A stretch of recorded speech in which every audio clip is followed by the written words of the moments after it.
welcome to the Lagos studios for the news updates at 6 p.m. My name is Faith Agbetuya. Binghamton University has announced the death of a student athlete, Nigerian-born basketball player Callistus Ayiche.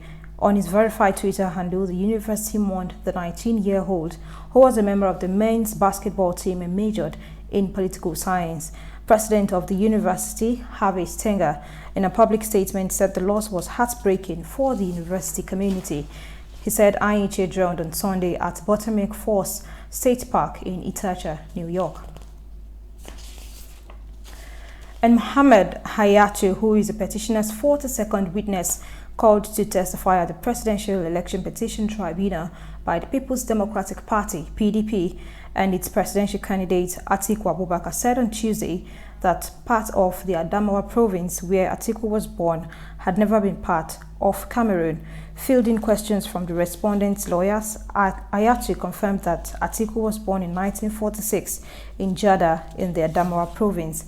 He confirmed that he told the 1961 prolipscate through which British Cameroon came part of Nigeria.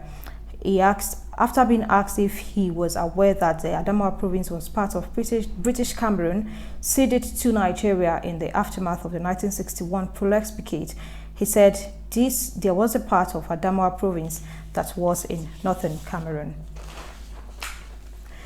And former President Goodluck Ebele Jonathan has paid a condolence visit to a president of the Pan-Yoruba Socio-Cultural Organization, Afenifere, Pa Ruben Fashoranti, over the death of his daughter, Funke Olakunrin. Speaking with journalists during the visit today, Jonathan described the incident as a painful occurrence to the whole country. He also described the murder of Olakunrin as an act of terrorism, calling on the federal and state government to be more proactive on issues of insecurity in Nigeria.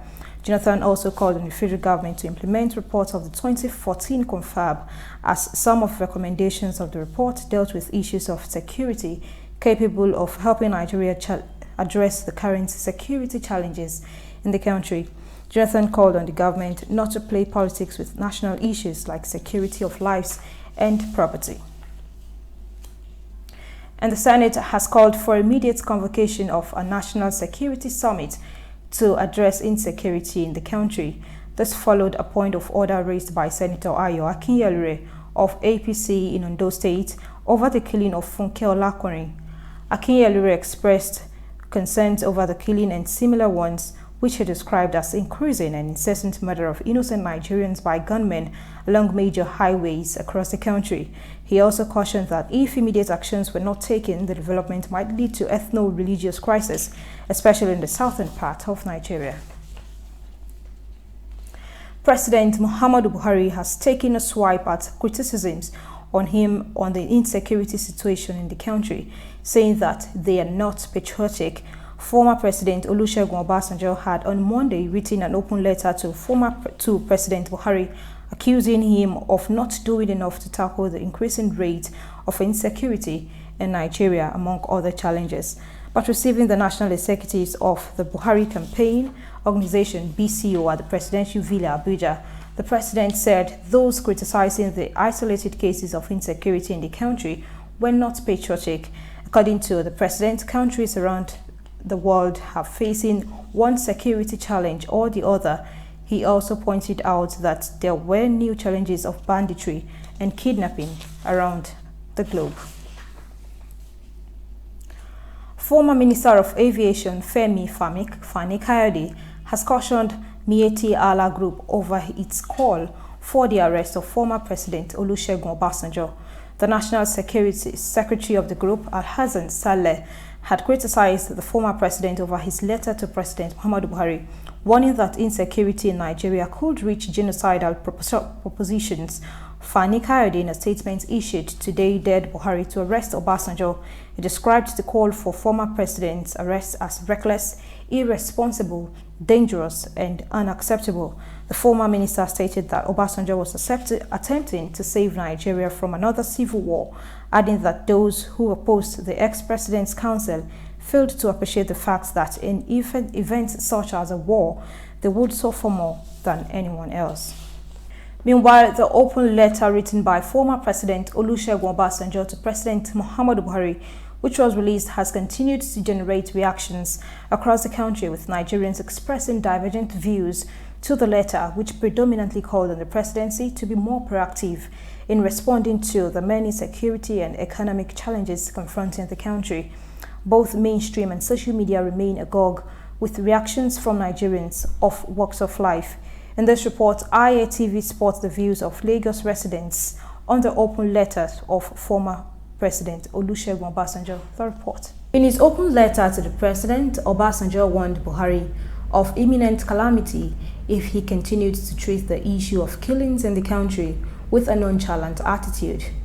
Some respondents who spoke with IATV in Lagos said the voice of former President Obasanjo, which has in recent times been in the media seeking for a better Nigeria, especially in terms of security, should be taken seriously by the present government because his government was able to manage challenges better. Obasanjo is giving me advice like somebody who has seen it all. It's left for him to take those advices and to change things. The security thing you are talking about in the nation today is nothing to write home about compared with even when Obasanjo was there. These massive killings were not there. Though the issue of Boko Haram has been there with us. The rate of killing was not up to this time, but there is no time we don't have security challenge. So sometimes those criminals, the enemy of the nation, they change formats. I think the whole issue is still based on the issue of Boko Haram that spring up. You see, the other people are just taking different form from it. While others said Nigeria's statesmen should lend their voices against the killings and threats to lives and property of Nigerians. It is even unfortunate that it's only Obasanjo that's talking. We have elders in this country, both from north and the south, who's supposed to be advising the president on the situation of things. Yes, Obasanjo has given advice. It is an advice which he gave. It's left for the government and the president either to take the advice or leave it. As far as I'm concerned, they know the problem of this nation because they've been here and they've been in government. They know what is going on there. Yes, I feel it should bring it more like suggestion, advice. It should not look as if it's trying to criticize this present government.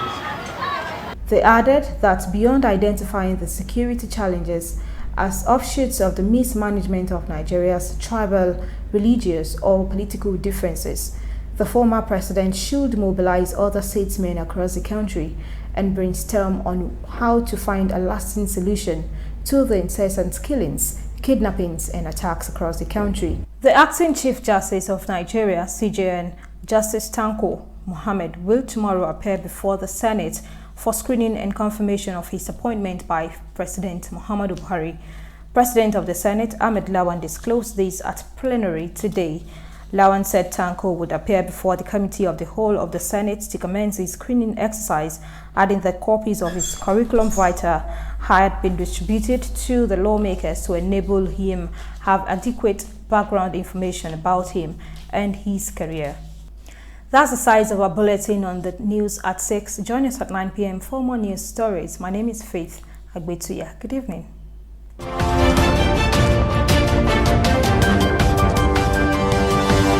Radio